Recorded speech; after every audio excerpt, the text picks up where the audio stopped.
दोस्तों, मधुबनी लोकसभा सीट पर MIM party के एंट्री से मुकाबला हुआ रोमांचक। आरजेडी प्रत्याशी अली अशरफ फातमी के खिलाफ मधुबनी में ओवैसी का विशाल जनसभा। इंडिया गठबंधन और एनडीए गठबंधन के साथ साथ ओवैसी के प्रत्याशी मधुबनी में बनाया त्रिकोणीय मुकाबला। दोस्तों, मैं आपको बता दूं, जब से असदुद्दीन अवैसी साहब की पार्टी मजलिस-ए-इत्तेहादुल मुस्लिमीन मधुबनी में अपने प्रत्याशी जनाब वक़ार सिद्दीकी को चुनावी मैदान में खड़ा किया है,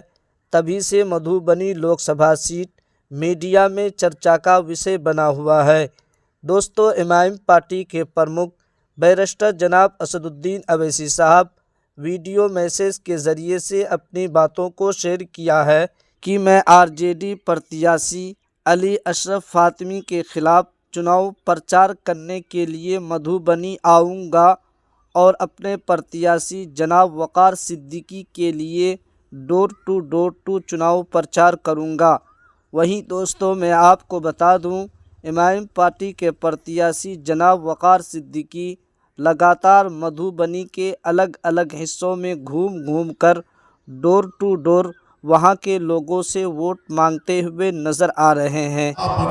जब हम पर कानून लाया गया सीए एनआरसी का, हर कोई खामोश बैठा रहा। हमारे लिए कोई उठकर बात करे, बैरिस्टर असदुद्दीन अवैसी साहब बात करे। जब वुमेन रिजर्वेशन का बिल आया, खवातीन को रिजर्वेशन की देने की बात आई, उस वक्त उठकर मुस्लिम खवातीन को उसमें हिस्सा देने की बात कोई और सांसद ने नहीं की सिवाय बैरिस्टर असदुद्दीन अवैसी साहब के। कर्नाटका में जब हमारी बहनों को हिजाब के नाम पे सताया गया, उनको डराया गया, उस हिजाब वाली औरतों की हिम्मत बनने वाले कोई और सांसद नहीं थे, सिर्फ बैरिस्टर असदुद्दीन अवैसी साहब थे। कहीं भी हमारे पर किसी किस्म की तकलीफ होती है, परेशानी होती है, तो सिर्फ पूरे हिंदुस्तान में एक ही सांसद है जो हमारे लिए तड़पते हैं, हमारे लिए उठते हैं, हमारे लिए बोलते हैं, वक्त के हुक्मरानों के आंखों में आंखें डालकर बात करते हैं। वो बैरिस्टर असदुद्दीन अवैसी साहब है, जिनका झंडा अख्तर अली मान साहब उठाकर